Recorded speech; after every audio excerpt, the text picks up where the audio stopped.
everyone. Welcome to Build Series in New York City. I'm your host, Lauren Moraski, with our next guest, actress and comedian Ali Wentworth. She made a name for herself in Living Color and went on to appear in films like Jerry Maguire and It's Complicated. She's also a New York Times bestselling author, and in her latest book, Go Ask Ali, Half-Baked Advice and Free Lemonade, she dishes out tips on life's stickiest situations. Please welcome Ali Wentworth. Thank you. Yes. Thank you. We are so excited to hang out with you today. I'm so happy to be here building. Building, yeah, we're okay. building. We're building. We're going to build some stuff today.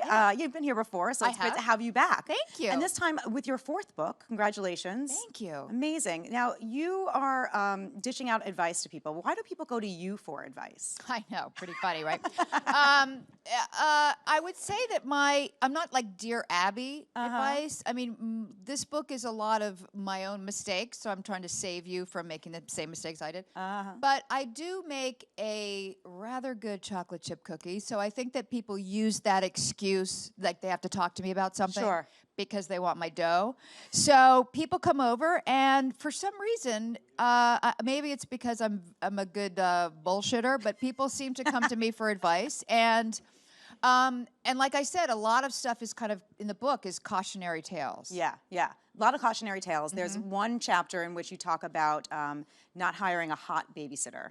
Well, which is pretty obvious, right? Well, you would think it was obvious to not hire a hot babysitter, but I have had 3 friends that have lost their husbands to a hot babysitter. Gosh. I mean, and in the book, I kind of take you through the reality of what that would be. Like, you just had a baby, you have a big nightie on that's all stained, you haven't showered, you have a maxi pad from your episiotomy, you've overeaten, and you're stuffing coffee cake into your face, and in comes, Danny with an I, and she's in short shorts, and she just came from Pilates, and I kind of take you through having that in your house, and they're scientifically proven that babies are happier when they see perfectly symmetrical faces. So Danny has a perfect face, so of course the kids respond to her. And then, the husband, even if it's the husband that's like, what? I don't even notice her. No, he's rubbing up against her in the minivan. I mean, things are happening. Yeah. So, I sort of take you through the whole journey, and of course, at the end, the babysitter and the husband are down in the Caribbean. Yeah. And you're seeing your kids every other weekend, and all because you put her in your home. I always say, if you're on a diet, don't stand in a bakery all day. Right. So, yeah, my feeling is don't tempt fate. Easily avoidable. Easily avoidable, yeah, yes. Absolutely. Yeah. One other thing that you talk about in the book is social media. And you're Yes. not a big fan of Instagram. And I'm just wondering why. And I know it's funny that I'm here talking about social media, but this is my feeling about social media. My 14-year-old begged me to get an Instagram because she said it was good for my brand. I said, I don't have a brand, but I'll get an Instagram. And I found 2 things. One was my feelings were hurt constantly. I felt left out of everything, but I was also extremely addicted to it. Yep. So what would happen is I would say, like, Instagram's ridiculous. It's curated. And then, of course, I could not get enough. And then I found myself looking at Instagrams and going like, oh my God, they got a dog. I don't know these people. I've never met these people. What do I care? They got a dog. It's like an abyss of photos and people you don't know. Oh, look what they dressed up as Halloween. I don't know these people. So, for me, it's like a slippery slope because I'm addicted to it, but I'm also repelled by it.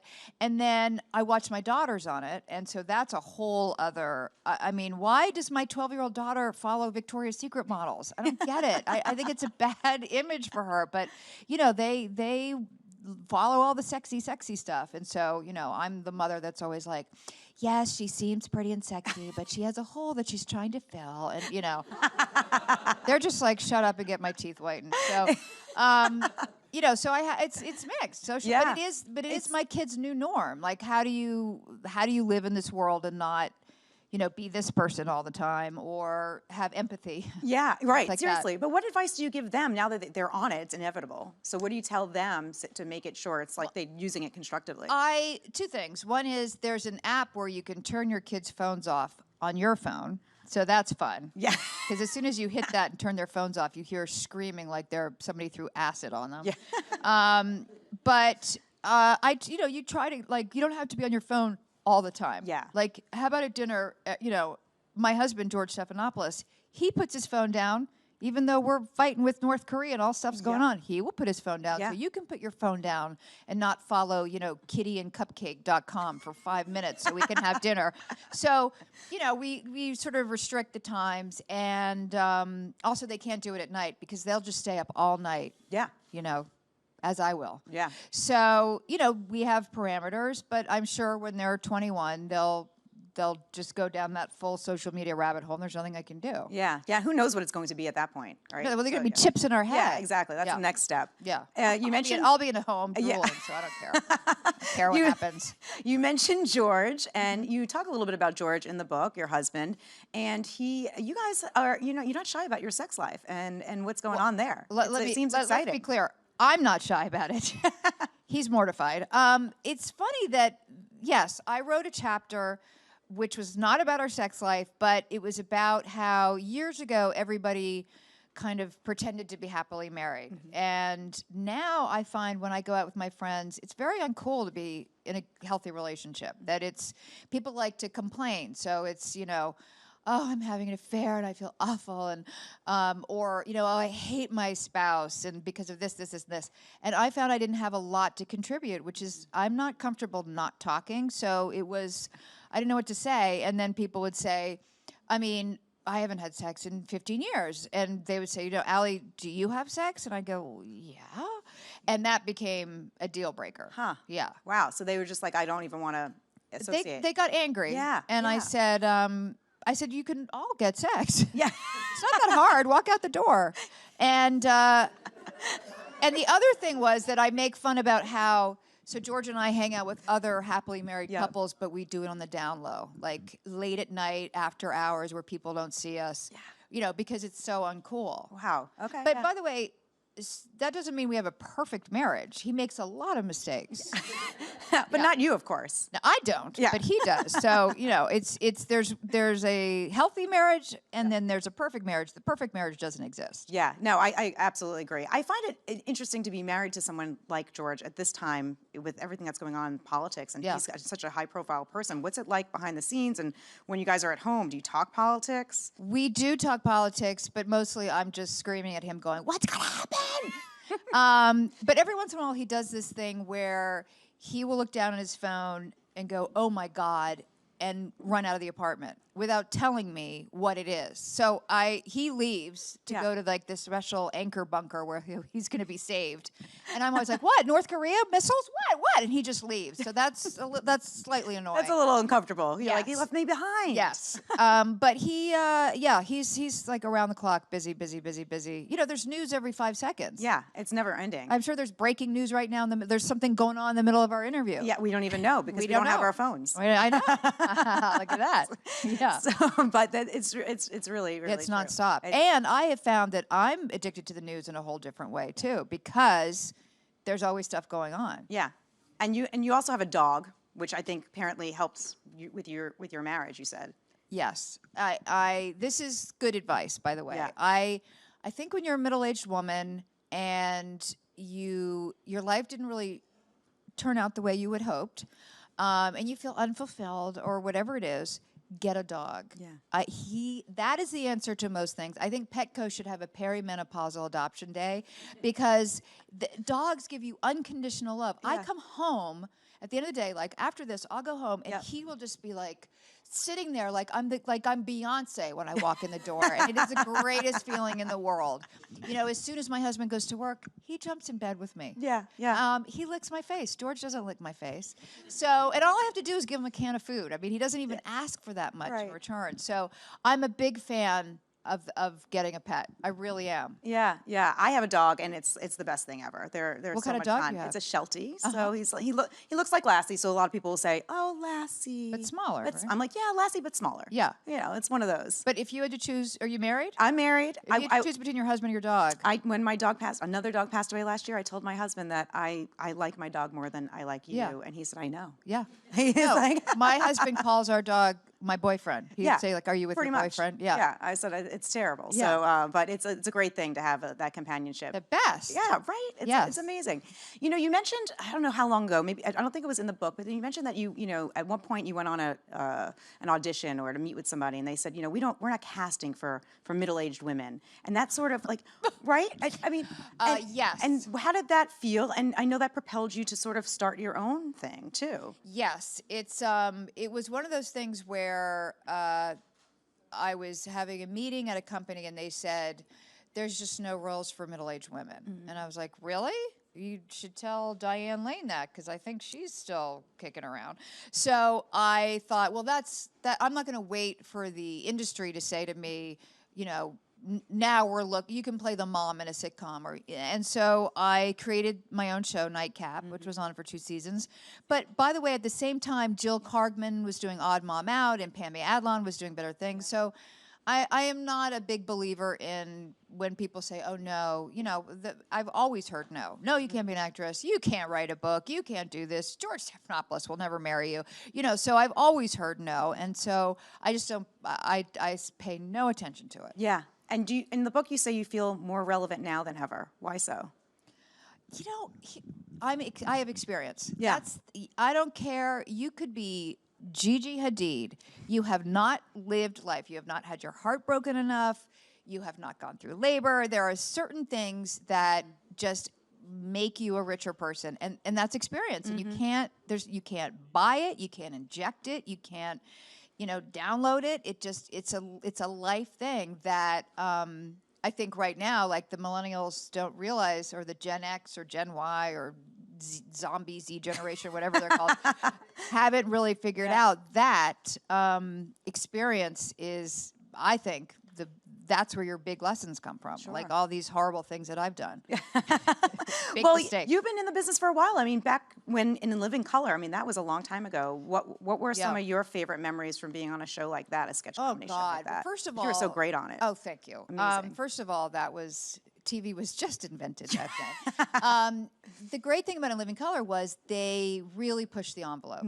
And, you know, I was actually thinking about it the other day that the stuff that they were doing on In Living Color, they would get in so much trouble today doing it. You know, we're such a PC culture. But back then, they were doing all kinds of un-PC things and great and funny, but they pushed it in a way that I don't see today. Yeah. You know, and I mean, I'm just off the top of my head, I remember we used to do this sketch called Dysfunctional Family, and Jim Carrey played my father, who was always sticking his tongue down my throat, and Jamie Foxx was my pimp boyfriend, who was pimping me out for money. And, you know, ha, ha, ha, ha. But nowadays, I mean, people would get really upset about it, and yet we went crazy back then.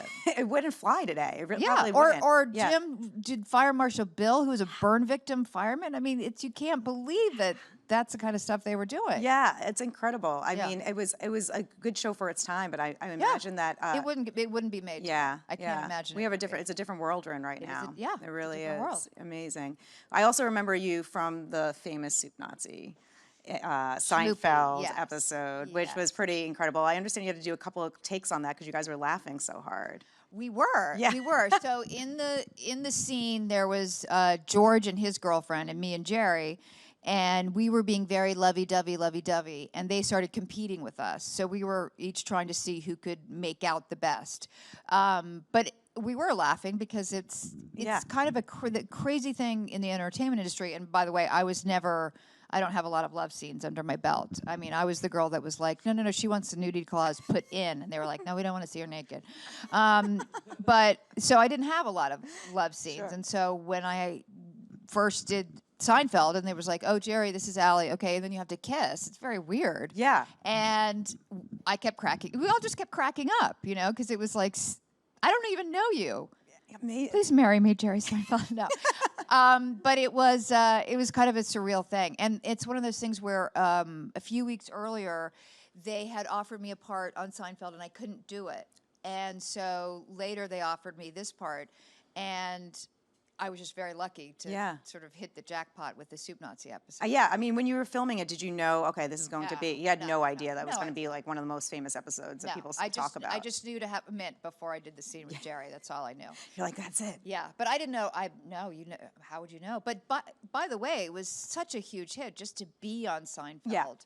Was, you know, when you've watched a show so many times and then you walk on the set and you go, oh my God, this is literally surreal. I'm in a set that I watch all the time, and wait, where's that wall? You know. Yeah. So it was pretty great. That's incredible. But you were, I mean, even when you were a kid, I understand you were putting on like skits and sketches and being funny. Do you remember some of your first memories of being a funny lady, funny little girl? Yes, I do, and it's a sad tale. But I grew up in D.C. during Watergate, and everybody's very serious, and I needed levity, and so I would, you know, put on shows or, you know, take my top off, whatever I had to do to get attention at the dinner table. And I sort of found comedy to not only be a relief, but just to put a little levity into the house. Everybody was so, you know, Nixon, China, end of the world. So I needed to sort of inject some fun into it. Yeah, and then the rest is history because now you've been doing it for so long. Now someone pays me to do it. Yeah, you're like, yeah, I'll take it. Which my parents still don't. They're like, go to Katie Gibbs secretarial school. I'm like, I'm okay. I'm doing fine.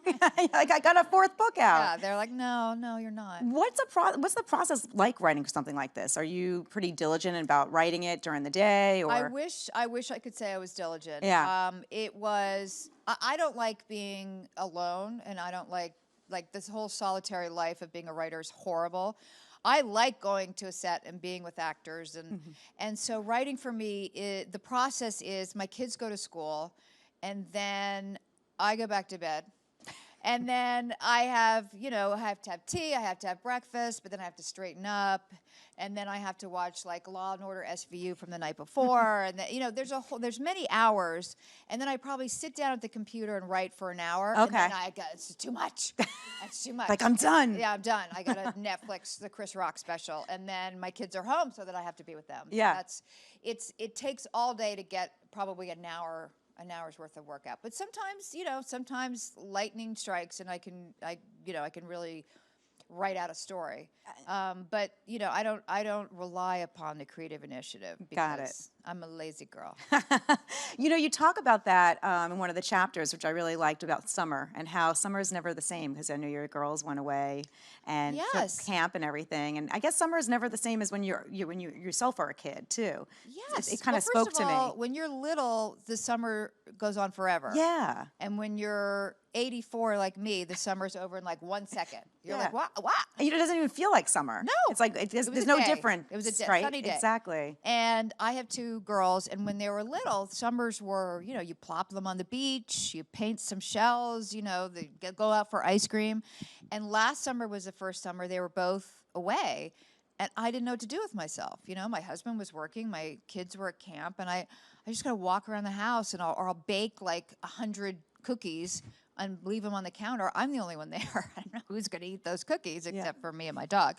But it was nostalgic. It made me sort of realize what it's going to be like when they leave.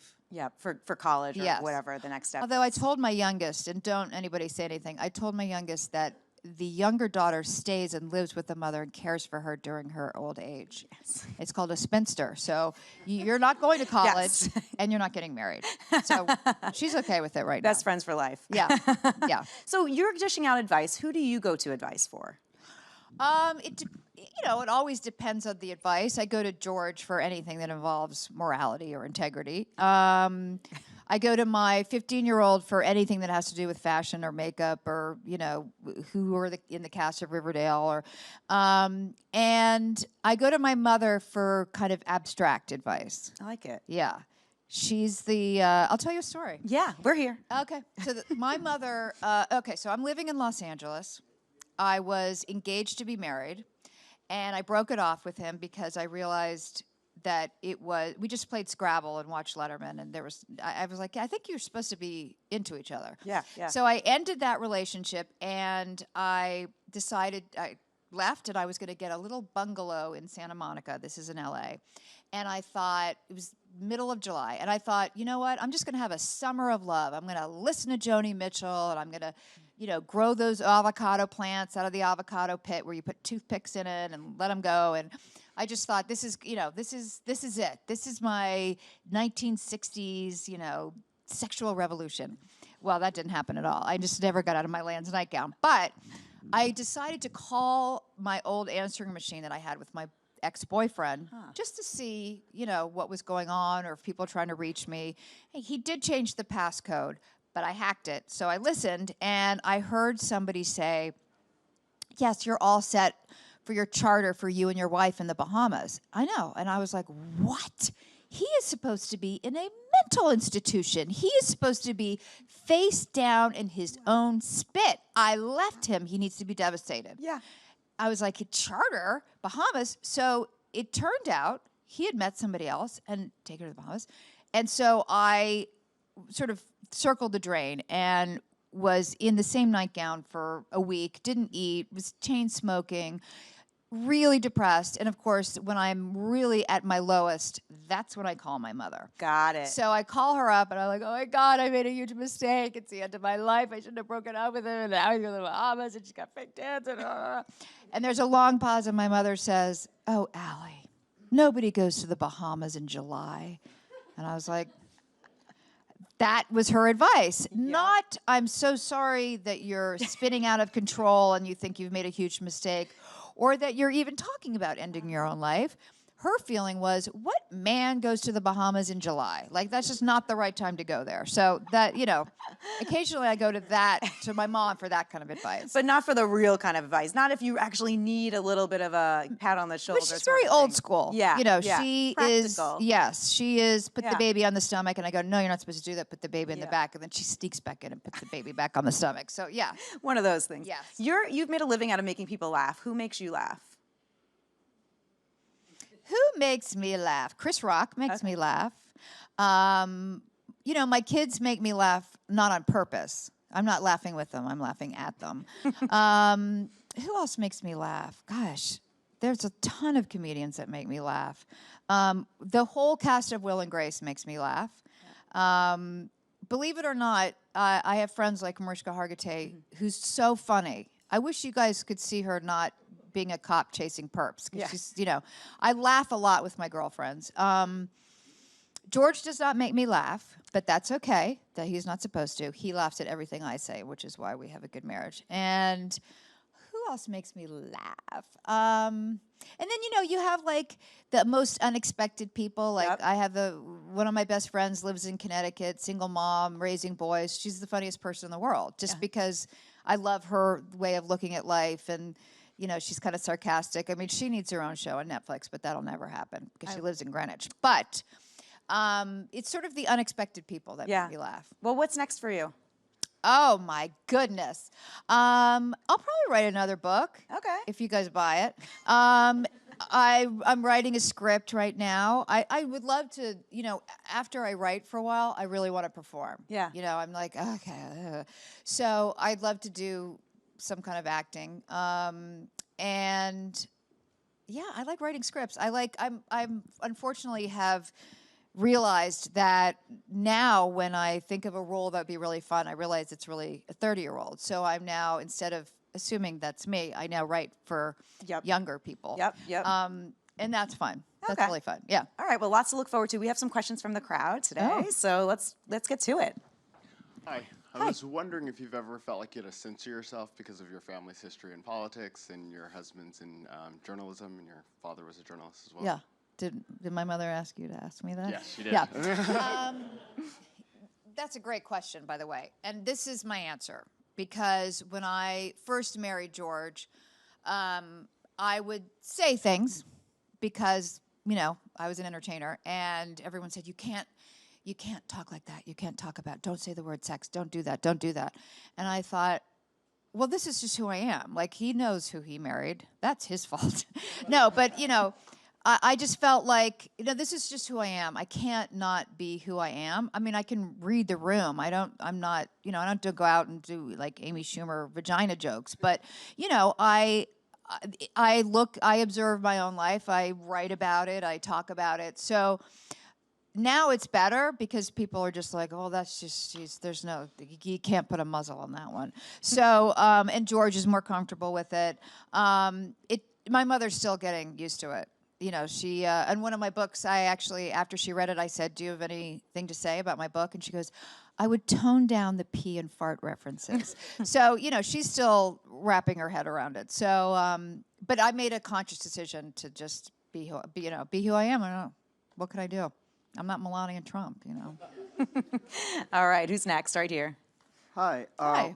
I was wondering, since you are very funny with your I was wondering.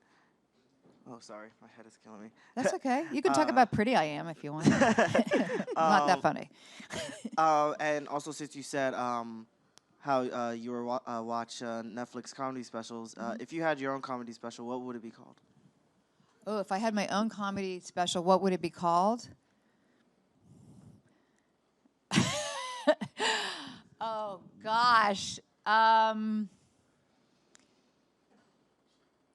That's such a good question that I've never thought about, nor have I ever done my Oscar speech in the mirror.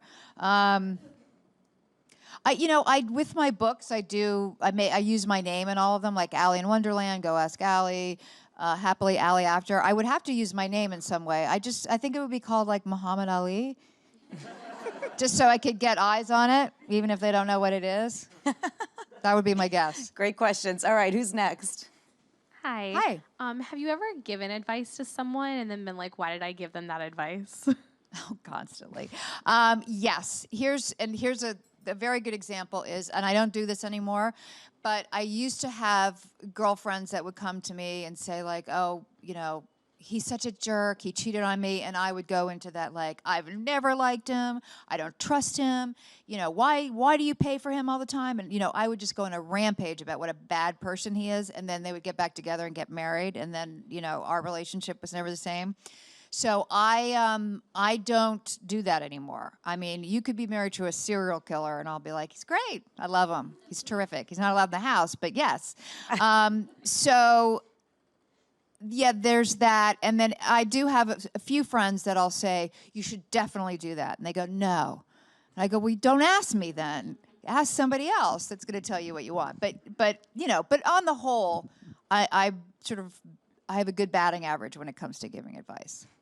Hence the book. So, Hence the book. Hence the book. Yes. Ali, thank you for spending some time with us today. Thank Build. you. The book is out now. It's called Go Ask Ali. Give it up one more time for Ali Wentworth. Thank you. Thank you very much.